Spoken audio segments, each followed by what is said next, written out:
There are those who love the splendid steam train, the great and disappearing iron horse. And there are those who love India. And there are, happily, those who love both, knowing that the one was made by the other.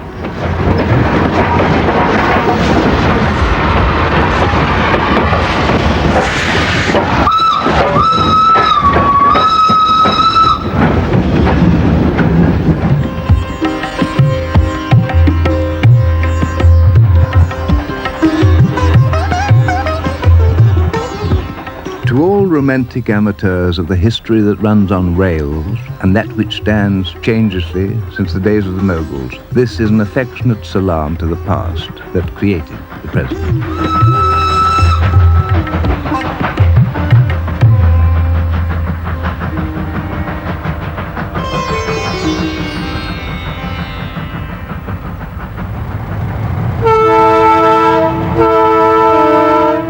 Now, of course, development means diesel, a thing of little charm and no chuff, but that is progress. India makes her own engines now, and even exports them.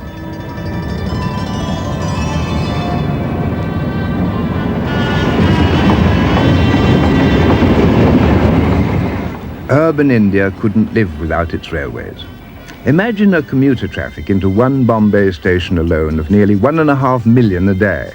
A rush-hour train every 3 minutes, each with 4,000 people aboard, or almost aboard, all packed so tight it's almost impossible to pick a pocket.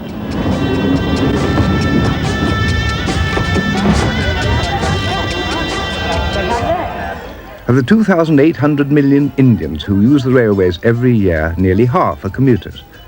The suburban lines have been electrified these 40-odd years, obviously had to be, to handle this sort of sardine traffic. How could India do without the electric train?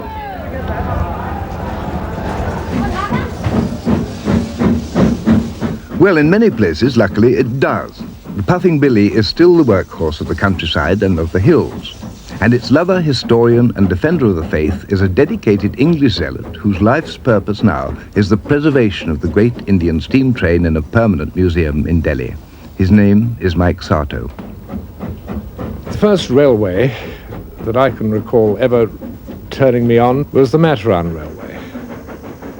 I think that's one of the most exciting little railways, built most improbably, very little known by anyone outside India, but it stems from the early days of this century. It's the only link with Mataran and the outside world, and it represents a technical achievement of some magnitude, even though the scale is small.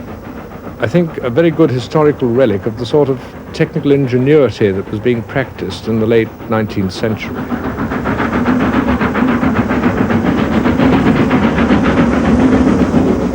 The railway itself is 12 miles of track, which on the map only covers 4 miles from point to point, but in the course of that it rises 2,000 feet.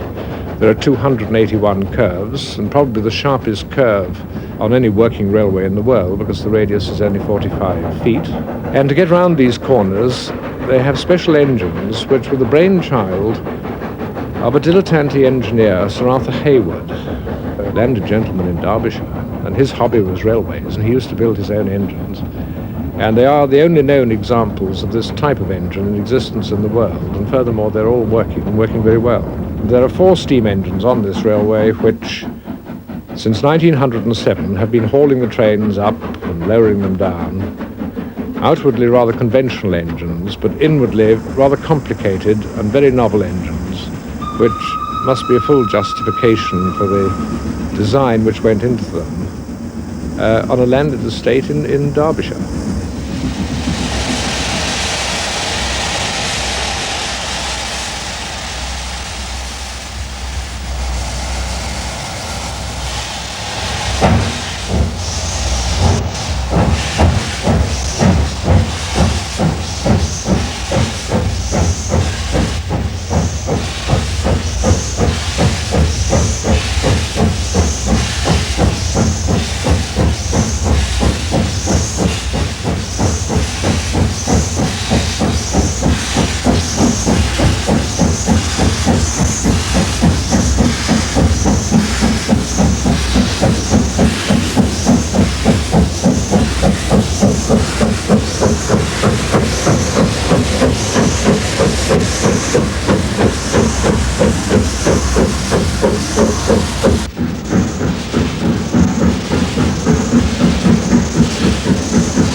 Mike Sato was once managing director of ICI in India. For 15 years he lived in the country. Retired to England, he resolutely returns twice a year to the India he loves and the trains he loves perhaps even more. 36,000 miles of railway spread a net over India, uniting this huge country as nothing else could do. This was the one wholly bountiful legacy bequeathed to India by a British Raj, perhaps the only one. It all began in Bombay, and its memorial and temple is Victoria Terminus.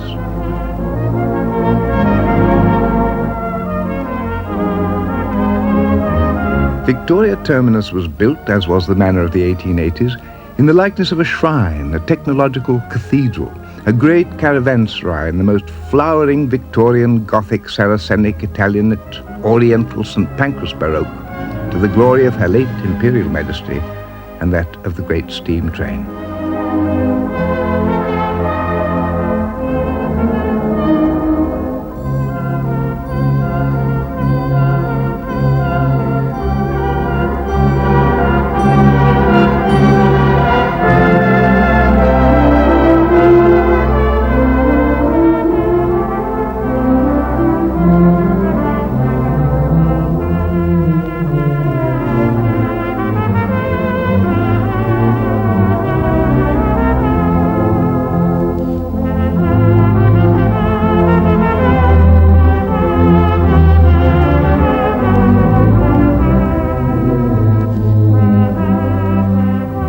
So the British bequeathed to India the trains and the stations and the currency of a common language, and you might say a touch of the class system too, though India had hardly need of that.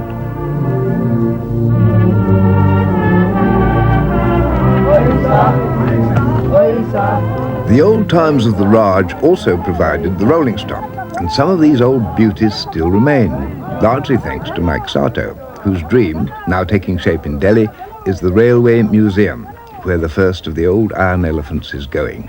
Not to die, but in fact to live. Must be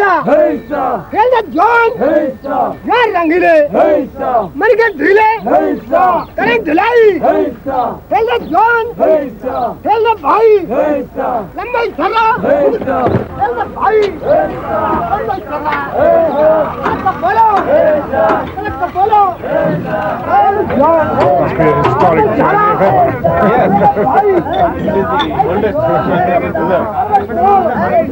Did you manage to get the boiler examination done before it came? Yes. At Upper Chandazi? What's it like?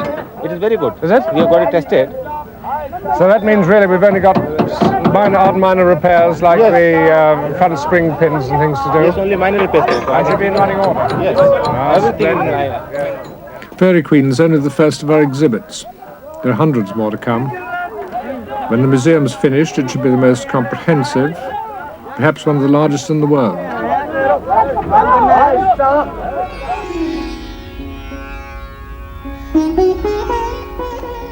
400 years ago, the great and wise Mughal Emperor Akbar built the city of Fatehpur Sikri near Agra, abandoned within 50 years because its wells ran dry.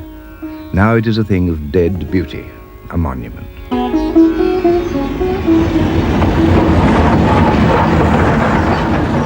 I want to see India's industrial heritage preserved as well as her monuments. After all, the Taj Mahal doesn't have much of a break-up value as scrap, but unfortunately a locomotive does. So unless we preserve them today, they'll just disappear.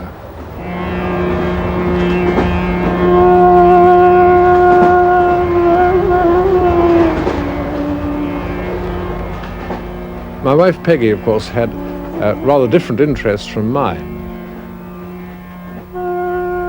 She was very much involved with Indian art, Indian music, charitable work, and on many occasions we've been traveling together for long periods, perhaps in Indian trains, because journeys are long, travel on railways over long distances becomes almost a way of life.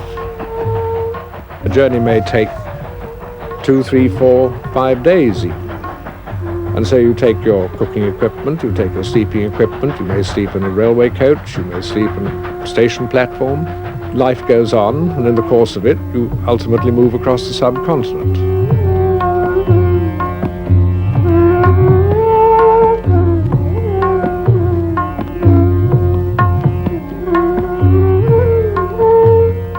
The evening brings that imperative of the night, the ubiquitous bedroll.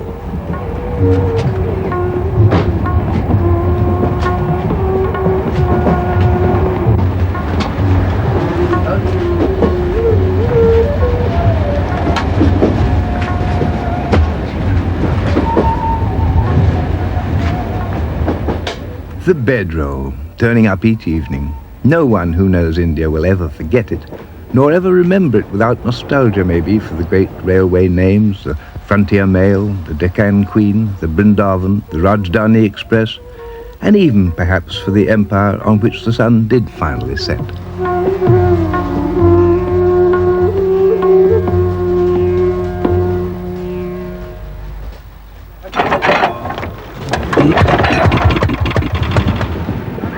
One of the interesting things about the research work and the investigation work that I've been doing for this museum has been the need to go off into all sorts of very remote corners of India. The Rajasthan desert, for example, held out the prospect of finding a special class of 5 locomotives. I had reason to believe that some of the engines that were there had now disappeared or were laid aside, so I wanted to go and investigate for myself what in fact was still working there. What a place is India for the engineer. Not only huge, but hostile. Rivers to be bridged, jungles to be cut, mountains to be tunneled. Nothing is easy in India, but it gets done. There are 1.75 million Indians working on the railways, by far the biggest employer in the land. The gangmen on the track pause to give a quick namaste to the official trolley.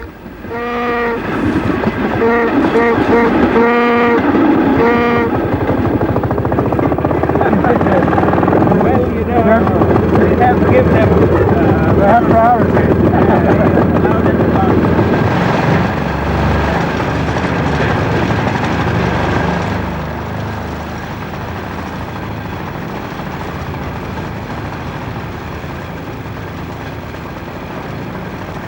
What sort of token system do you use here, or block system? This section, I suppose, is on needles ball token instrument. That's a small token, and I'll show you at the next station. And that instrument is lock and block. You see, it cannot be operated by simultaneous coordination of the 2 station masters. I see. And not more than 1 token can be taken out from one end. So only one driver can have a token? Yes. The signal system works with some elaboration. The pointsman takes the token from the trolley. He then inserts it in the signal. He takes the key, approaches the lever, and pulls it. The points then change. The pointsman runs over to the point and locks it.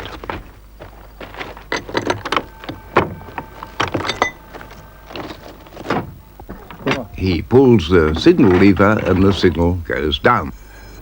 This wonderful rigmarole not only fulfills the Indian love of complication, it's also safe. These are the gangmen, who maintain the track. Typical Rajasthan gang. Yes, You Mr. wouldn't have to Bijlani's ask men. anybody if you looked out of the window. Mr. Bijlani's men. You see, they are belonging to a particular Rawat tribe, Yes. which used to be in olden days criminals. Were they? Yes. You've tamed Before the them. railways came into being. After the railways have come into being, we have reformed them. I went out into the Kumbligat section on a single meter gauge line, and for working the heavy mineral trains, special engines were built in 1929, and they've been working there ever since. 1 engine on the front, 1 engine on the back. And since 1929, these 5 engines have been shouldering this massive task of moving the tonnage of freight up this incline, and are still in fighting fettle.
see you relaying this with £75. Yes, we have relayed this track only about 3 years ago. Yeah. Is this old stuff Yes, over that here? is these tracks. That is Huh? these tracks. That Oh, is look at these. it. Have a look. Have a look. I'll say it's old. Come here, look. What's this? Got rolling marks on it. These are 1887. These are older than anything I've got in the museum so far. I didn't know that. Yes, they are. I'd like some of these. So what are you doing with this? See, we have intimated this weight of these old rail store headquarter office for disposal orders as scrap. All right, let's just see what lengths these are. 4, 5, 6, 8, 9, 30 footers. Yes, you are absolutely right. These are 30-foot rails. You are right. Will you keep checking for me? Yes, Huh? plus Can kindly you do that? get the orders so that Okay. I have the necessary authority. All right, I'll do that.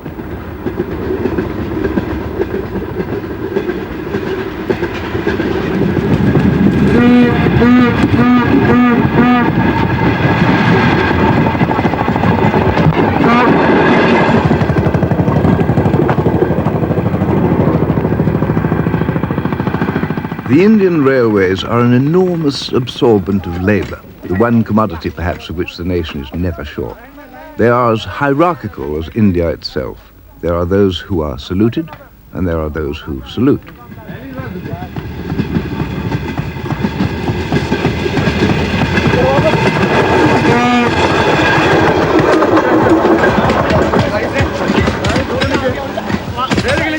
Those 36,000 miles of railway track need endless maintenance and almost endless men, which is not indeed a bad thing on the whole.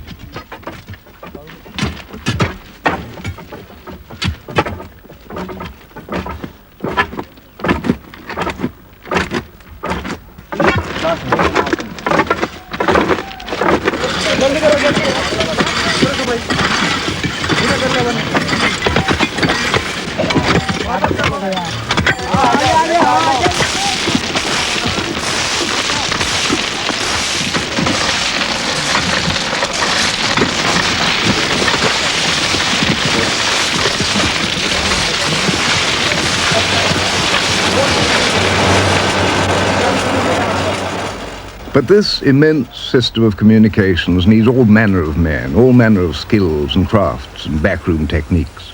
The days are done when the lines were shared among many companies, the Great Indian Peninsula, the Madras Company, the Bombay, Baroda and Central India, the Jamnagar Dwarka and dozens more. Indian railways belong to India now.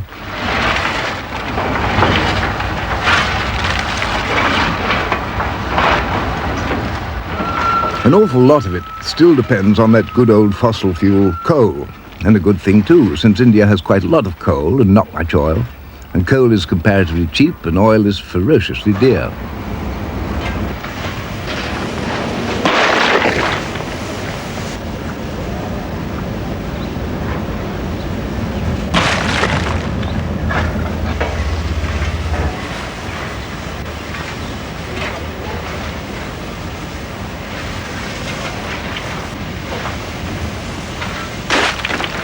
In consequence, however, a good deal of this loose coal gets itself nicked, as indeed do most movable and stealable assets of the railways sometime or another.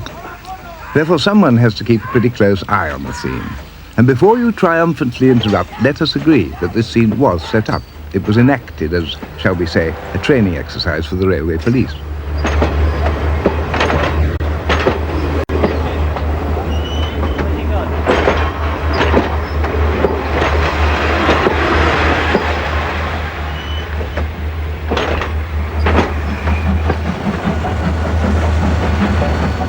The great advantage of the steam engine is that it's very cheap to build, it's very reliable, and it can be maintained by more or less anyone.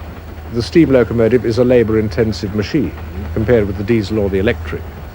But on the other hand, labour is available in India and is very well versed in maintaining the steam engine. They have, of course, to go to training schools to learn the complications of the modern systems. Any indication on the signal post. Now, sometimes this signal becomes defective. That time, the driver or the motorman is authorized by the station master to pass that signal by written authority which on our Western Railway is prescribed on Form T88B. Second signal under this system of working is semi-automatic stop signal. Howrah in Calcutta is the biggest passenger station in all India. Just a glance at Howrah shows how much of India's economy relies on the rail.